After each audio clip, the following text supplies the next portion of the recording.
Good evening. Okay. I am Karen Gimnig, and I am the Associate Director of the Cohousing Association. We also have Karen Hoskin with us tonight, and she is the Executive Director for our association.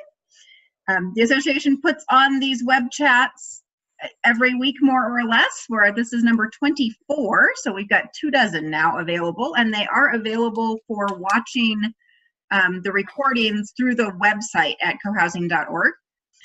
This evening, we have Chuck Durrett with us.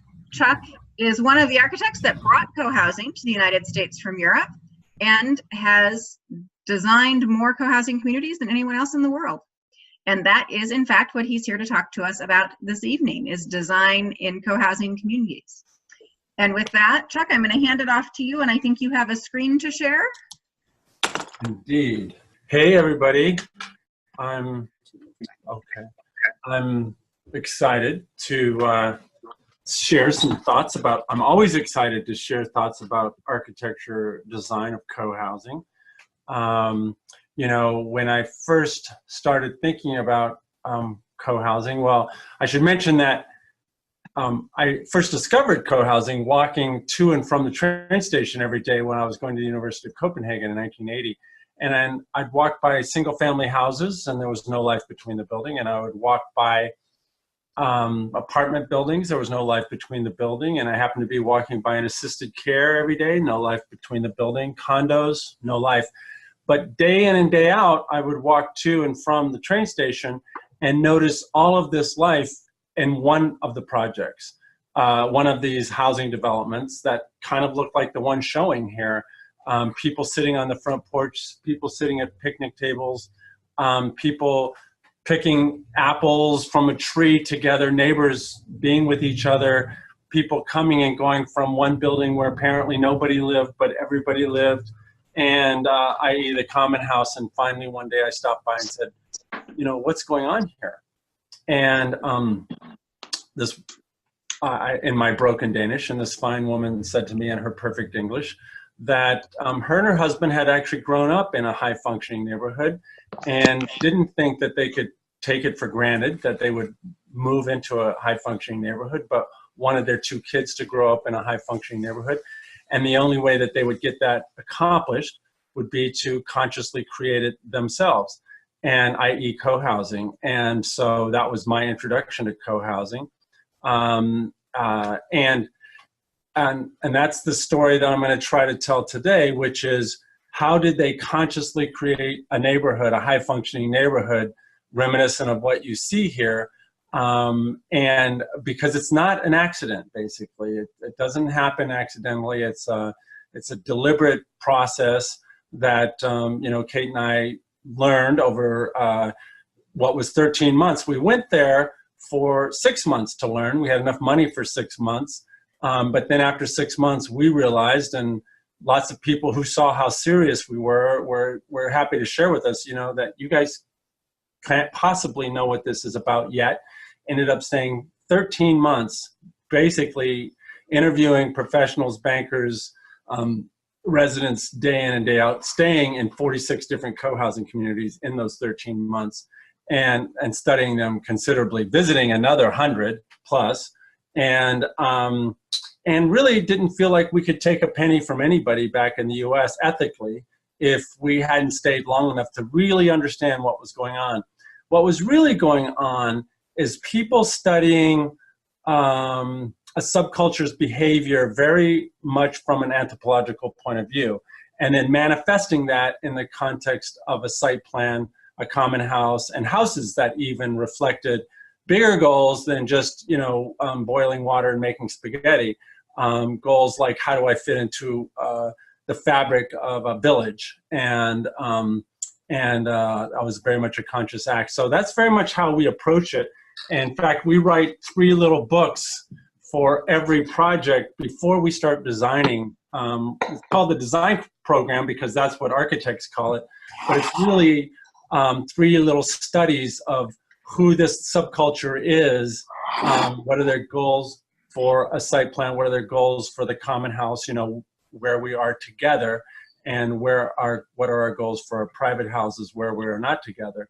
How does a site plan not only accommodate our goals for living happily ever aftering in the context of a high-functioning neighborhood, but how do they affect our goals for long-term notions like living lighter on the planet, being as benign as possible, and such. So, and it turns out that people bring, co-housing groups bring a plethora of very noble goals to the table, which I find very exciting to try to accommodate, literally 20 to 30 big picture pieces, like, having a balance between community and privacy. That comes up in every project, living lighter on the planet, etc. So let's get into this, because I know that I don't have a ton of time. So how do we do this? How do we accomplish this? Whoops, well, it's not going forward. Hold on, let's see. I better get my assistant.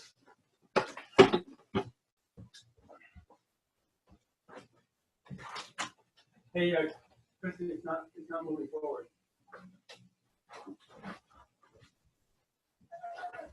My assistant, Christine. So I'm hitting the arrows. Maybe it's down, no. How did you do that?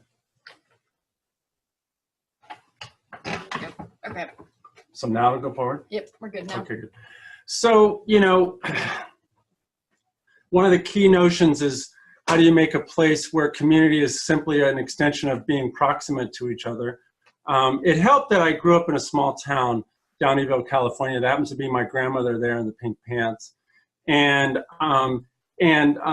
lived there where my dad lived half of my youth, and then I lived in Sacramento, California, in a very suburban setting for another half of my youth, and constantly going back and forth to a social setting to a non-social setting made it clear under what circumstances will people know each other, care about each other, and support each other. So, living in a small 325 people town that is very approximate, it's at the bottom of a canyon, there's nowhere to sprawl out to in this California rarity, and so people knew each other. This happens to be a Sunday night there in that town recently when I was up there, and people getting together and spending an immense amount of time talking about the issues of the day. So it seems to be a timeless reality that people do want to spend time together, but we've successfully designed a world where that's not easy. This happens to be in Denmark, and a senior co-housing community. And I have to say, every time I visited a senior co-housing, I felt like I was visiting a college dorm or a fraternity. They were just having so much fun. And of course, I was showing this slide in Germany not long ago, and somebody says, well, of course, Chuck, just do the math. There's 9 people and 11 bottles of wine. But that's not to be taken for granted, actually. And that's something that happens on my common terrace all the time, with maybe a half an hour's notice. Well, that only happens when, the site plan is working and so many other pieces of the puzzle are working that make that possible. And it's a timeless notion. This happens to be Wolf Creek Lodge, another co-housing community just down the street from us, 4 or 5 miles. And again, this was a very spontaneous get-together on one of the front porches. Kate and I, a few years ago, traveled around the Mediterranean in a sailboat with the guy who actually started co-housing in Denmark. And every night we would come to port and see a scene like this in some small town after another. But it was definitely the small towns where this was happening, or the villages where this was happening. It happened to be the only places that we were taking port. And it seems to be a timeless notion that people want to get together. So some of the big picture is designing a site plan where that is simply a natural extension of living there, where it's easy to be here, or it's easy to be in your own house or your own backyard, but it's readily easy. Continuing along. So the only way I find doing that well, frankly, is very hands-on with the co-housing group. In other words, doing things like understanding the goals that they want to happen, that they want to accomplish, understanding the activities, a third piece of it. What are the activities that are going to serve those goals, which could be everything from walking some distance from the parking to your house, picnic tables, front porches, a lot of other activities sitting on front porches, a lot of other activities, the life between the buildings, basically. An excellent book by Jan Gehl, The Life Between the Buildings. And he really describes this work, this life. Best teacher I ever had in University of Copenhagen. And, people say to me all the time, Chuck, you've designed more than 50 co-housing communities now. Why don't you just design it? You know what's going to look like in the end. Well, I find that working with the future residents every time, it's a better site design than I would come up with by myself. And again, it very much reflects exactly who this subculture is to the best that we can. And we do a lot of things, like a lot of exercises where I'll line everybody up 110 feet from each other, and say, hey, pretend like you've had dinner with your neighbor yesterday, Sunday night, and now it's Monday morning at 8:30, and you heard at Sunday night dinner that she was going to have a very difficult time on a phone call with an adult child, for example, something difficult like a breakup, a divorce, or something, and on Monday morning at 8:30, you're walking towards her and you're curious how the conversation went. You don't want to pry, but you want to know, you care about this person, so you want to know. And you might you might choose to have a coffee with her later in the day, but, it's a choice based on not a telephone call, but, seeing her in the morning or him in the morning, etc. Anyway, walk towards each other until one of you feel like you're as close to the next house as you want to be.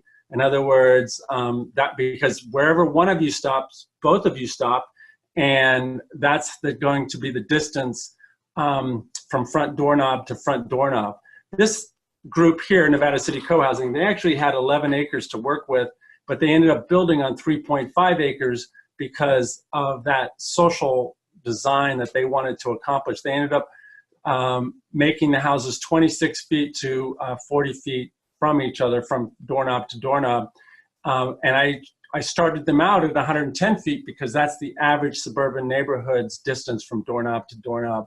So they chose to be a lot closer than that. And over again, I find that groups are choosing even a lot closer than that, 14 feet, 15 feet, 16 feet, usually closer than the fire department will let me make it. But I'm getting a good indication that people aren't really interested in being separated, at least people that are aspiring to live in co-housing. So they're interested in, approximate neighborhood, and they never choose a neighborhood like this, although this is the default choice for most Americans, and it still tends to be. This happens to be flying over Virginia, but just a shot there. But over and over again, this is what you see. And I never see a co-housing group that chooses anything like this, even though 2/3 or more are living in this kind of environment now. So certainly part of our interest in co-housing is, making the American consumer less consumeristic. Most co-housers end up choosing something that feels like an ancient Chinese village, frankly. Over and over again, they feel closer to this than to this. And it just makes sense because they very much delve into the basics of human coexistence and, human goals. So, and for example, you can see in the Nelson site plan, Nelson, BC, it feels, much closer to a Chinese village than a suburban arrangement. So moving right along, and often a goal is creating a spontaneous environment. So this particular group was very much, thank you. Having a spontaneous social life was one of their goals. And this slide, I can't think of any slides that illustrate this better than these three women on the right who were headed to the movie on a Sunday night. And the woman on the left is calling her boyfriend saying, I'm going to the movie with the neighbors. So that's the kind of the very deliberate neighborhood they wanted. That in this case, that was facilitated by very central circulation, typical of good co-housing site design. The woman on the right there was 93 years old when this photo was taken. She just died 3 weeks prior to her 100th birthday, but she, her kids talked her into moving close to the parking lot when she first moved into Nevada City Co-Housing. And couple years later, she chose to move to the furthest house from the parking lot, 700 feet, over 2 football fields to her house from the parking. And I asked her one day, I said, Meg, why did you choose to, move so far away? And she says, well, it turns out, Chuck, that my relationship with my neighbor is a lot more important than my relationship with my car. So, and it's true that she got an immense amount of support from her neighbors. Can you reach this for me? Can you move that for me? One thing or another, because she ran into neighbors on the walk home or on the ride home. She had a walker, but she also often used her wheelchair. This is a quintessential, co-housing situation here. Whoops. Whoops. I don't know why it's going forward. It's supposed to go backwards right here. Where to the upper left there, you see the goals, activities, and places. That's always germane. We always do it with all in one group. We create the goals or facilitate the activities and facilitate the places that will accommodate the activities. I mean, you can't design for goals, and you can't even design for activities. You have to design for places, of course, but they should be based on something. And it's always amazing to me is how rich this experience is, this really anthropological drill down is. And then when you get the blocks out after 2 full days of the drill down, they know exactly how to accomplish it. In fact, I have them accomplish it in 2 separate groups, in 2 separate rooms, and sometimes 2 separate buildings, because they should be designing for the exact same program. They should be reflecting the exact same program ultimately. And in this case, this group bought a single family house in the middle of nowhere and turned that into the common house. But this is the life there on the site now, very much reflecting accurately what was accomplished in those 2 days of programming and then those 2 nights of moving the blocks around on the site.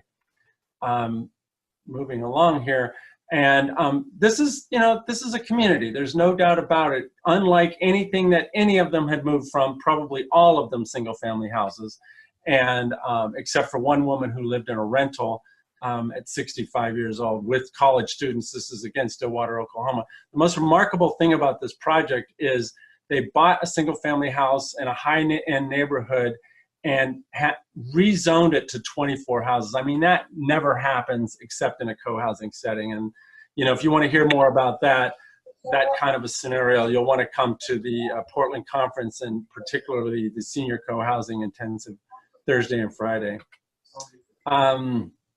Or in this particular co-housing in Boulder, Colorado, 16 houses on 0.75 acres. This group was very conscious about making sure, Chuck, that as many houses as possible could see the bicycle shed from their houses so that they could readily see who was going biking, and, oh, if Margaret can do it, I can do it. And there were 3 to 5 people there just about every day that I was there, or actually 3 to 7 people every day that I was there going biking, partially because they could see the bike shed from their houses. So it was, again, making it very conscious from early on, and letting the behavior, setting the stage for the behavior that they hope to accomplish. And hoping to accomplish it is not going to accomplish it, but designing it to be possible by making it easy to see from the houses what's going on around the site plan is part of the stage set. I'm going to hustle along here because of, I know that people want to get to questions at one point, but the life between the buildings is the point. This is the point. That's why, the mantra in our office is, if it doesn't work socially, why bother? Interestingly enough, this is a 20-unit senior co-housing in Denmark, and half of the houses are upstairs, which are counterintuitive to senior housing. But this group was very deliberate about the fact that this is the picture that they wanted to accomplish, and the buildings are just the picture frame. Well, of course, you could be compromised mobility-wise. And what happens to these half of the houses that are upstairs? Well, there's an agreement in this co-housing community that if you have a broken hip or a broken knee or something, you can move downstairs or trade houses with somebody temporarily or even permanently. So in co-housing, or you can actually move into the common house, the 1-story common house, and convalesce for 6 to 8 weeks if you have to. They have a very nice little unit in there.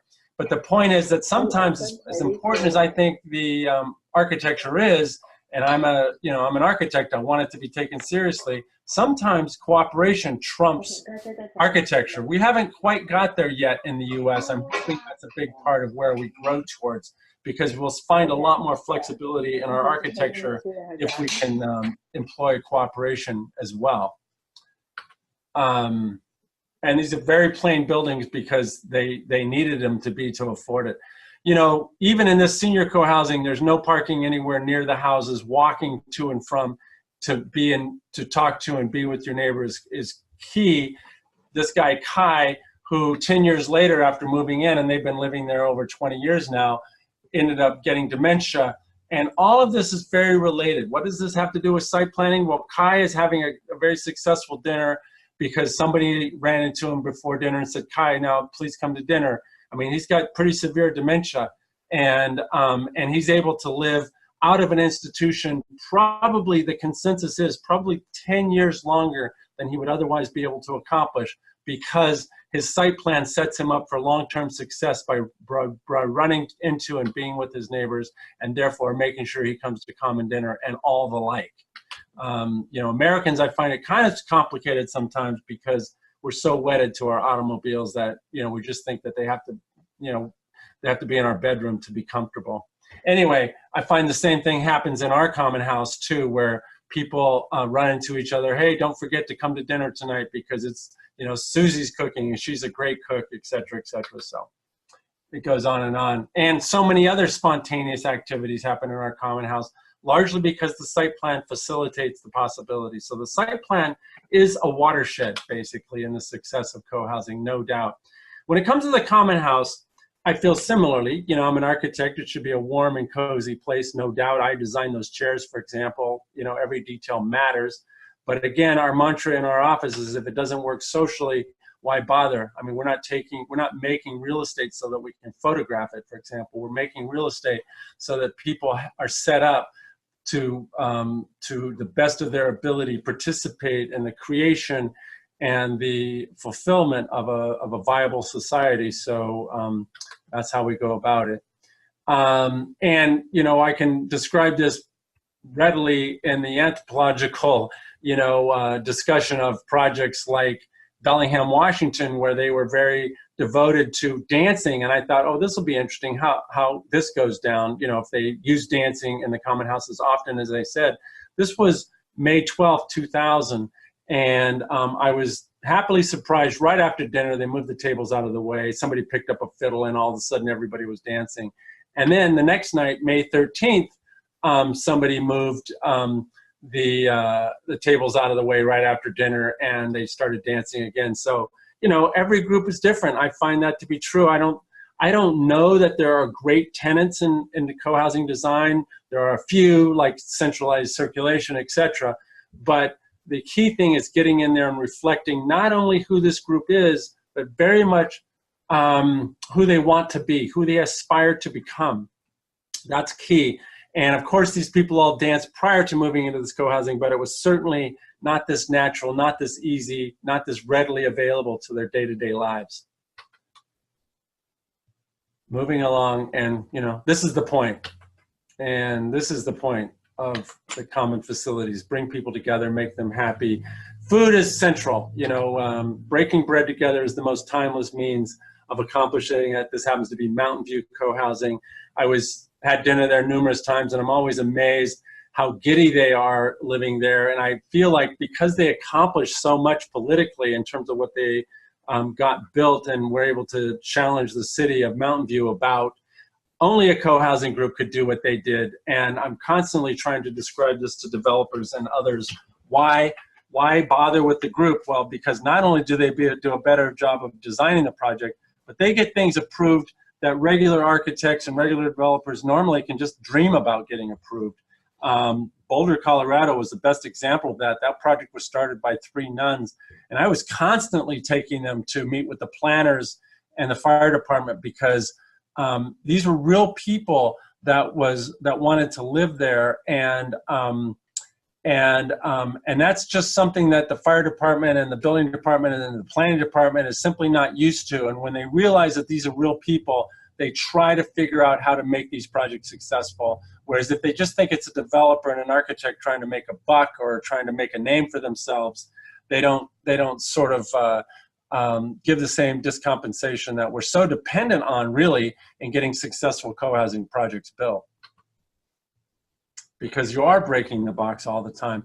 You know, there's so many things that lead to the long-term success of co-housing from a common house point of view, and one of them is that it's actually built dead first. It's actually moved into before the houses are. This happens to be Nevada City co-housing. We started having common dinners in the common house 2 months prior to the houses being moved into, because you're basically reestablishing new norms, new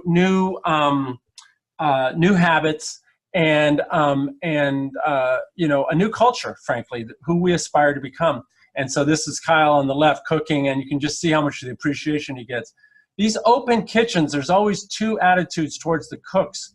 After cooking dinner in 46 co-housing communities in Denmark, I noticed that you were either the hero for the day, like Kyle here on the left, or you were the slave for the day when the common house was, when the kitchen was closed off here. So I find the common house being extremely open to the dining and to all the possibilities of entertaining the cooks, because you want them to feel like the hero for the day. That's why we successfully have 5 or 6 dinners a week in our common house, because the cooks feel like being there, they feel like getting the appreciation, and it's a great experience. A lot of things happen in the co-housing common house besides eating and dining, of course. This happens to be a neighborhood get-together, a neighborhood-wide get-together. I mean, except the only person that doesn't live here in the co-housing is the guy on the left who's running for judge. But it's interesting that this was open up to the neighborhood. Only co-housers came to hear our new judge. So I'm a big believer that to easily get involved in the larger neighborhood, it's easier to start with your immediate neighbors. And if you can get comfortable talking about the issues with your immediate neighbors, you can definitely get comfortable talking about the issues of the day with the larger neighborhood. But it starts here, basically, building that confidence, building you know, an information basis that makes it a natural extension of your daily life, that you would participate in the larger neighborhood. And that's easy and natural in co-housing. So you know, common meetings, this is where you learn to manage, you know, the ranch, cut the tree down, don't cut the tree down. But this is also where kids very much learn to participate in a bigger world. Like Dominic, age 13 here, has come to make a case to the whole co-housing that we should spend $2,000 in the teen room, and he got it, which impressed me. That's why my daughter has so successfully worked for the UN for the last 4 years. She goes to Princeton now, but previous 4 years, because she grew up learning how to talk to 25 adults about whatever the issues were, along with everybody else. Since she was, you know, age 1, she came to these common meetings, and it was just part of her culture.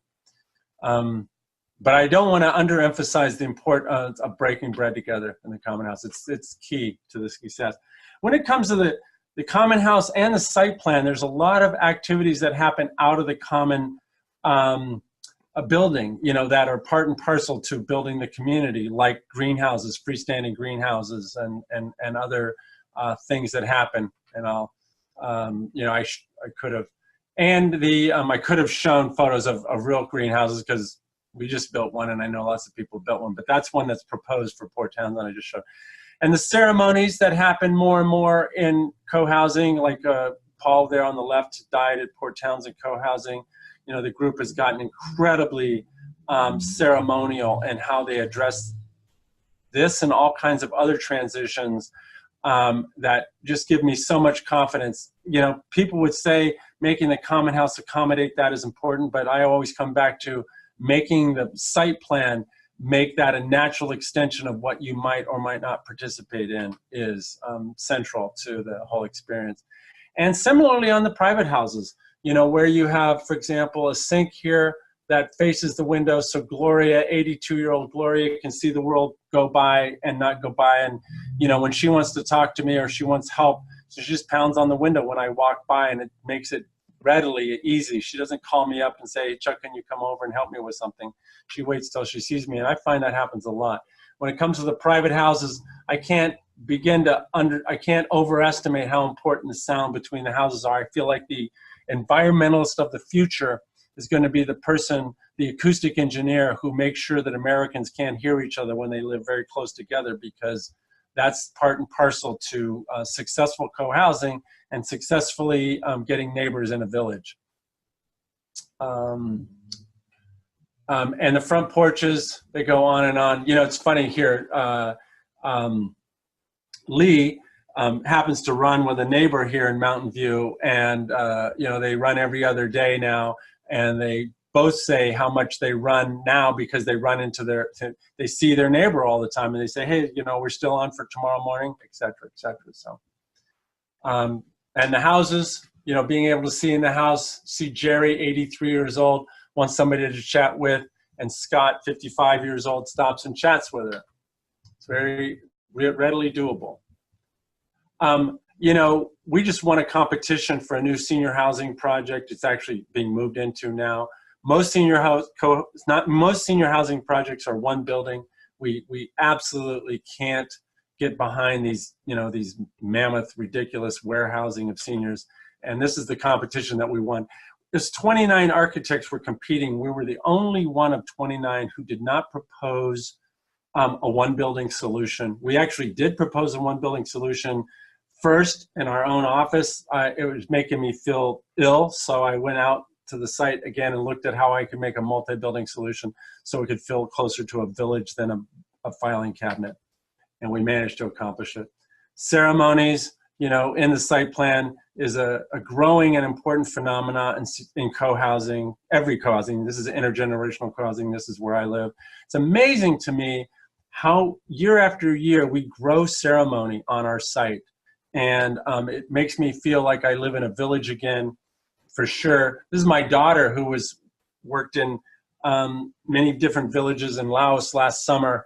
And because she grew up in a village, you know, she was always welcome at these ceremonies. And it seemed like, you know, this is just 2 weeks after going there that she felt welcome to come to the ceremony at a Laotian village, a well-being ceremony. So anyway, moving along, get these two books if this slideshow was too short for you.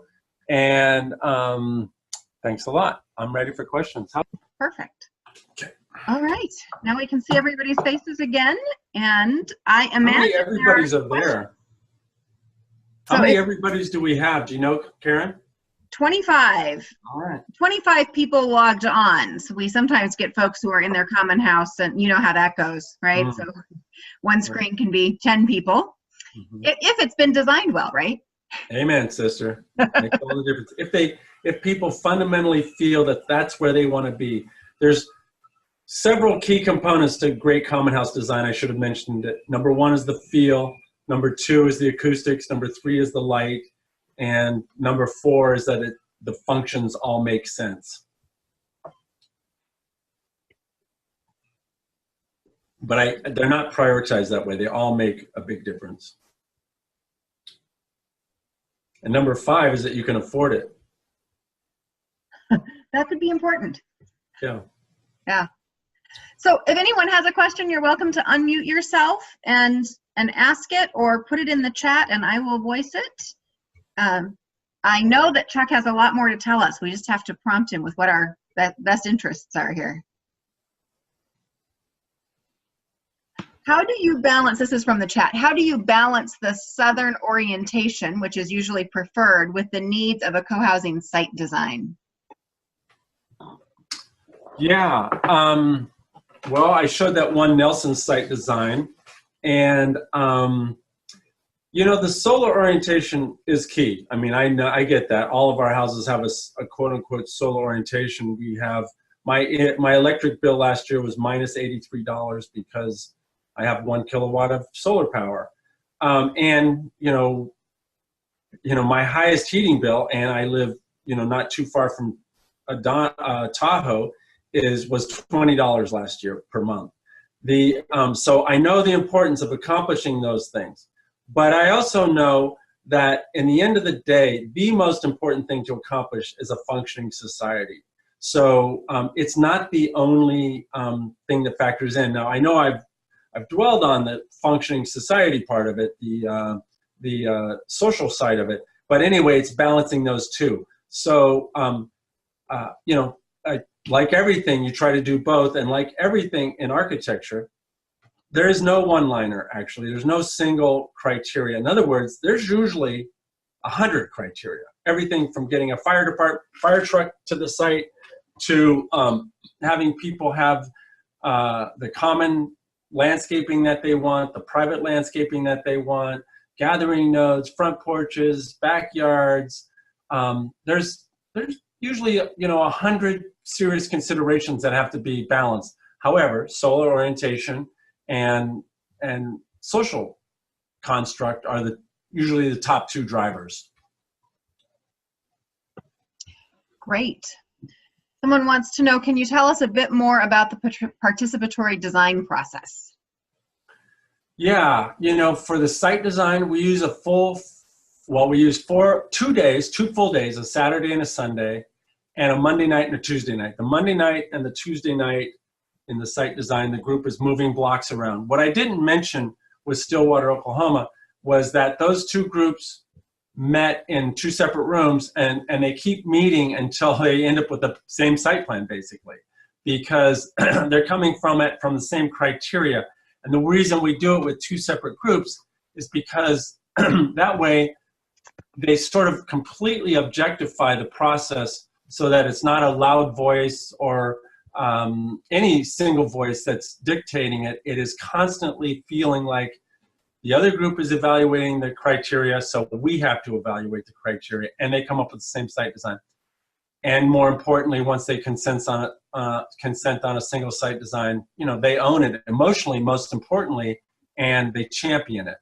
But so it's 2 days of, what are the goals? Usually about 20 or 30. What are the activities? Usually about 100 to 150. And what are the places? And that usually boils down to about 15 to 20. And what are the 15 to 20 places that will accommodate the activities and the goals that you hope to accomplish? Sometimes, health is often a criteria or a goal. Facilitate health.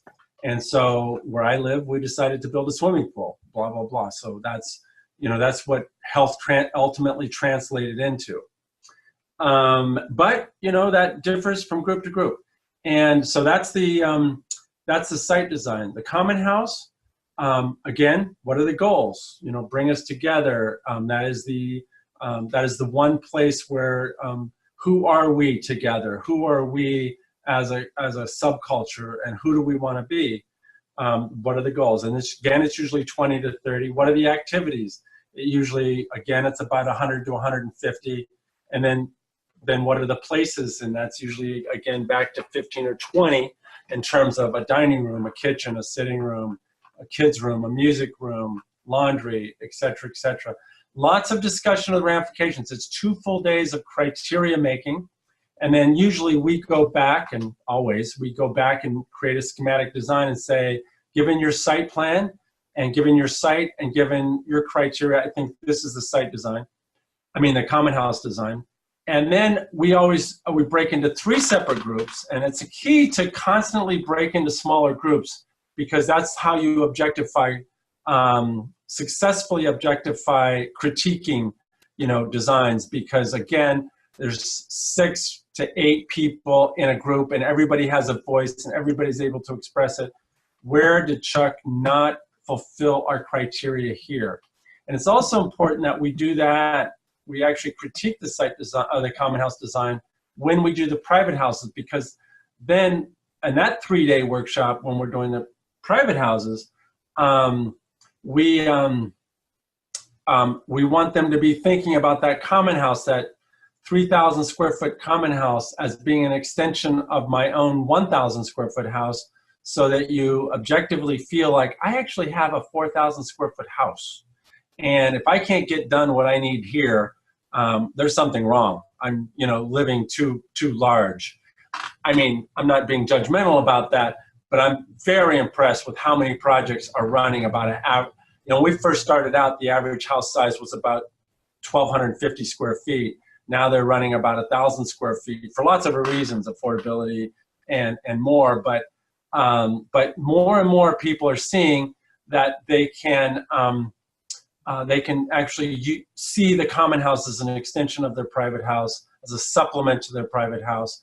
I was just up in Port Townsend, Washington for 3 days, and spent some quality time during a sort of a post-occupancy evaluation of their new common house. They've been living there for a year now.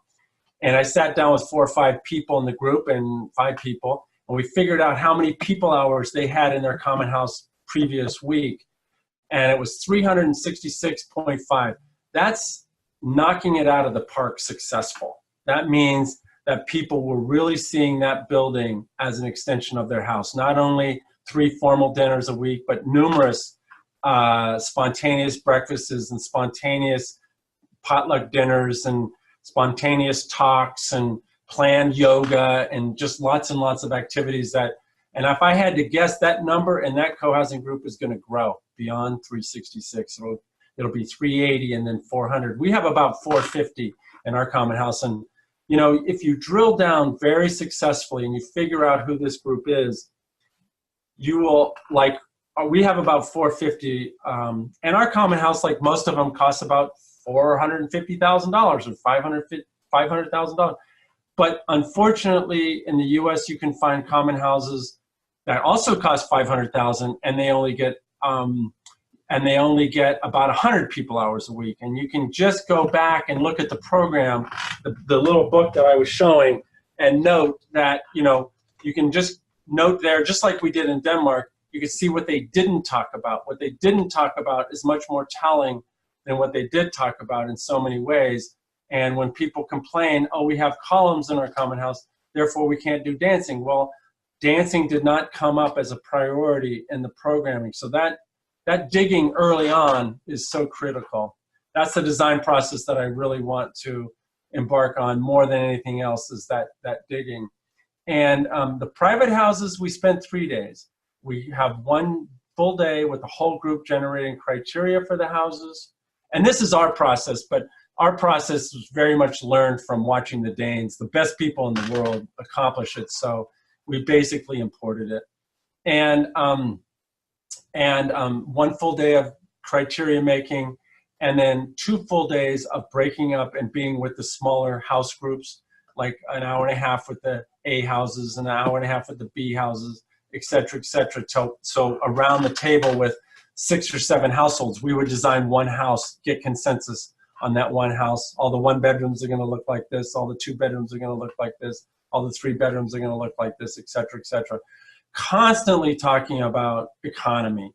Unfortunately, it always boils down to the 3 C's that we have to accommodate: the culture, the climate, and the costs. And, every group, I'm very happy to say, I'm working with the Marin County group right now, who, you would be worried that they might wish themselves out of a co-housing project. It actually happens, but just they want more than they can afford. But I'm very happy working with that group right now in terms of feeling like they want to be very mature from a cost control point of view. They want what they want. I get that. They want a beautiful, high-functioning community. I totally get that.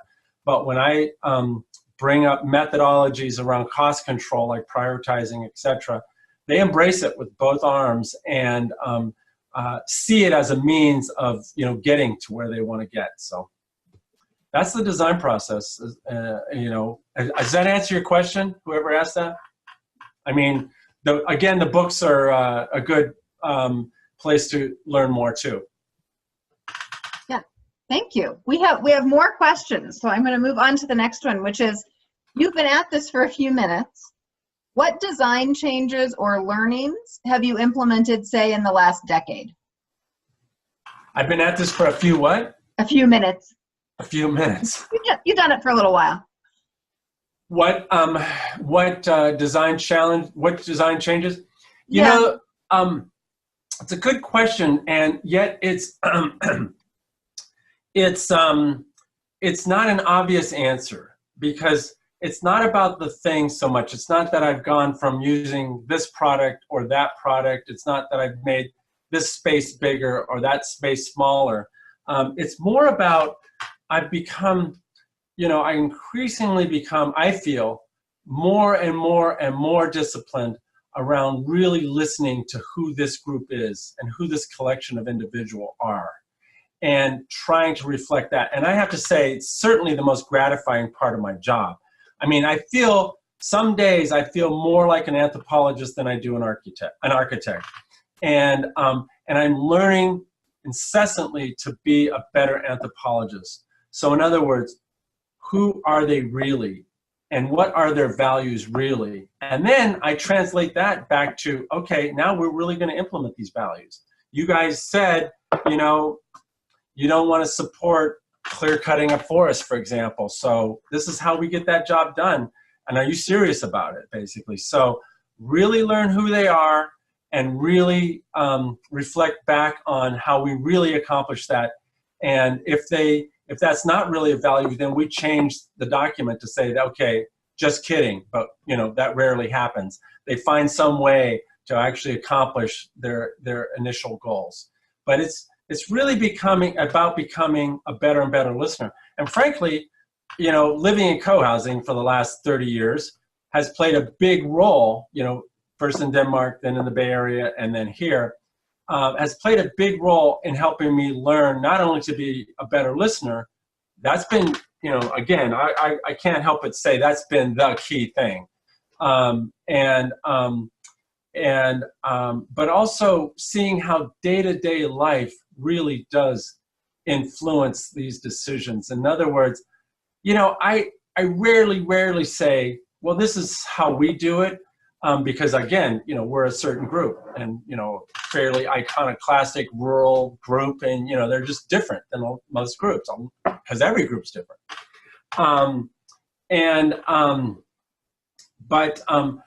But it has taught me a lot, living in co-housing for the last 30 years, about the design.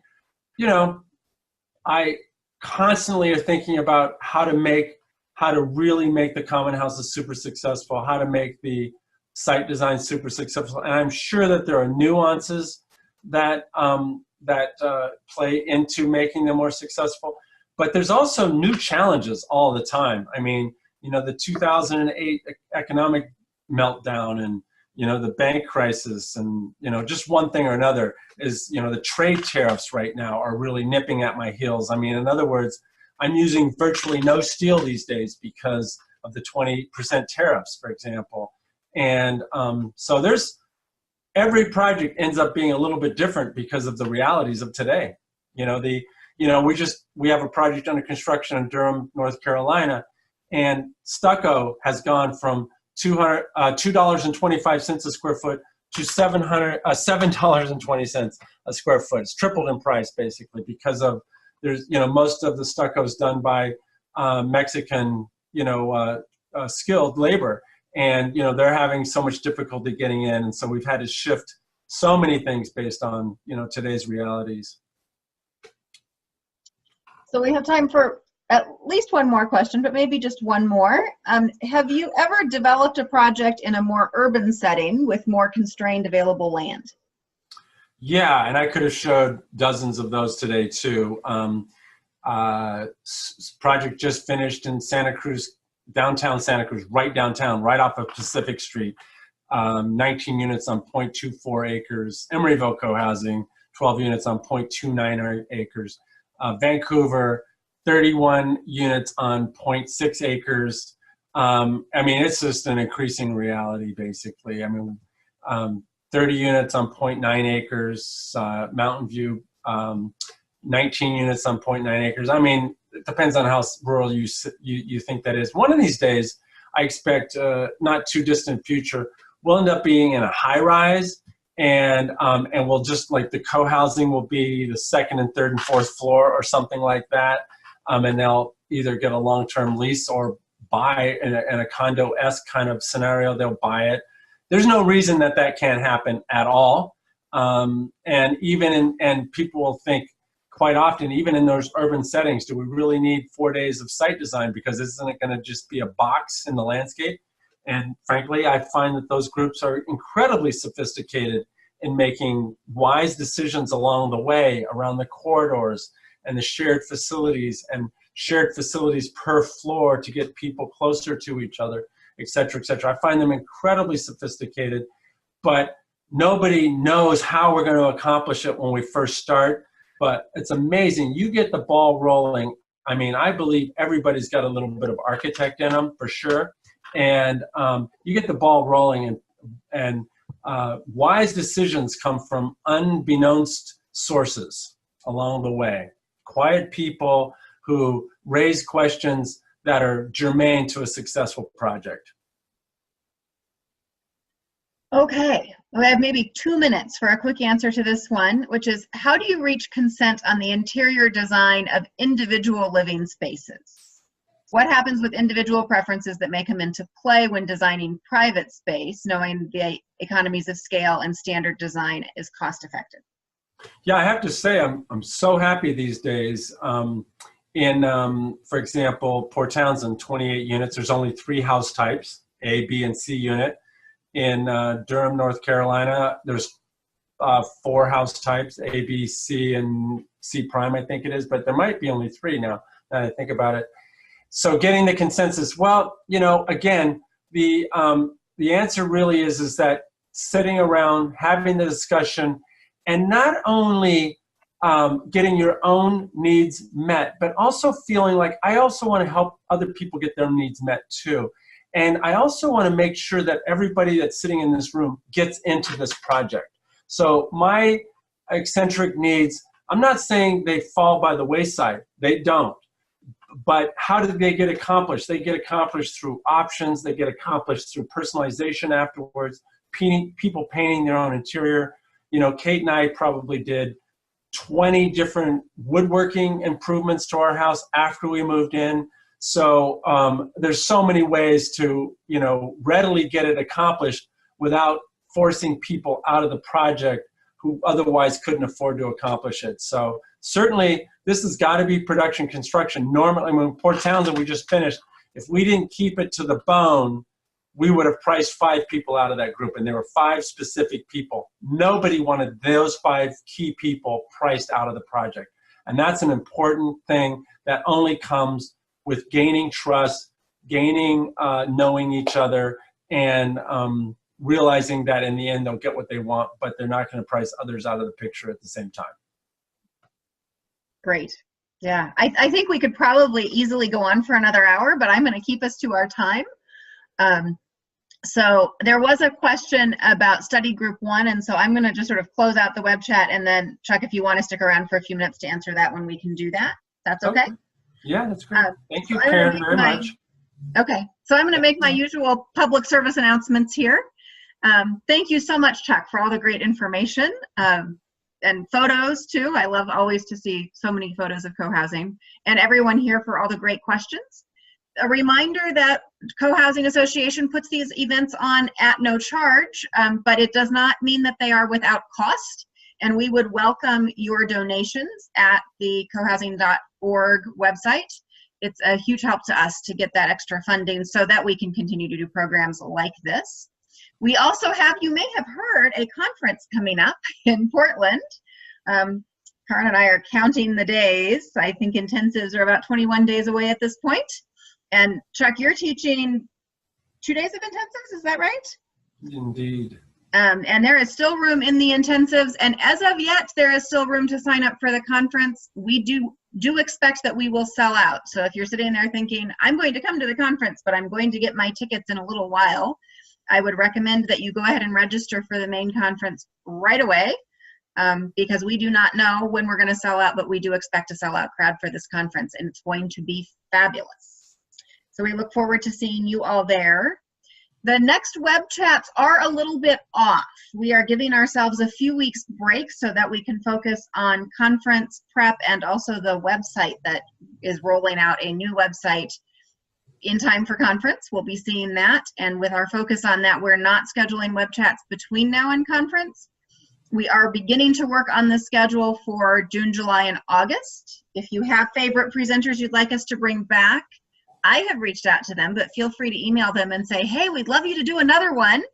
And then be watching the website, Coho-L, Facebook, all of our usual places for the announcements of those upcoming web chats. All right, well, we will let you get off to your common dinner, Chuck, but thank you so much. This has been great. Oh, you're more than welcome. So fun. Thank you guys very much. Thank you. We'll see you in just a couple weeks. You will. Yeah.